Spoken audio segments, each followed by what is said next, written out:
বেড়ালটা ছিল মা ষষ্ঠীর বাহন।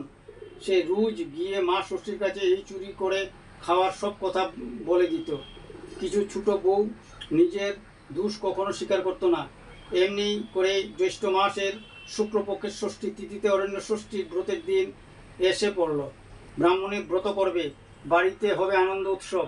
ব্রাহ্মণী পুজোর জন্য নিজের হাতে পায়েস, মিষ্টি, ক্ষীর ও নাড়ু তৈরি করলো এবং ছোট বউকে বলল, বৌমা, আমি চানটা সেরে আসি, তুমি ততক্ষণ এখানে বসো, দেখো যেন বিড়ালটা কোনো জিনিস মুখ না দেয়।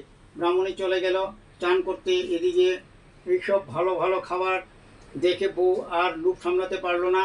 মিষ্টি, ক্ষীর ও পায়েস, দই যা পারলো তাড়াতাড়ি খেয়ে নিল, আর একটু দই বেড়ালের মুখে মাখিয়ে দিল।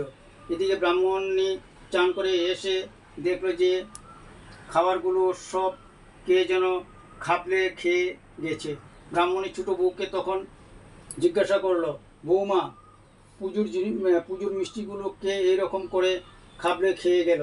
ছোটো বউ বলল, কি জানি মা, একটু একটু অনামনস্ক হয়ে ছিলুম, সে সময় আমার চোখে ধুলো দিয়ে বিড়ালটা সব খেয়ে নিয়েছে। ওই দেখুন না, ওর মুখে সব লেগে রয়েছে। এই বলে ছোটো বউ বিড়ালটি বেশ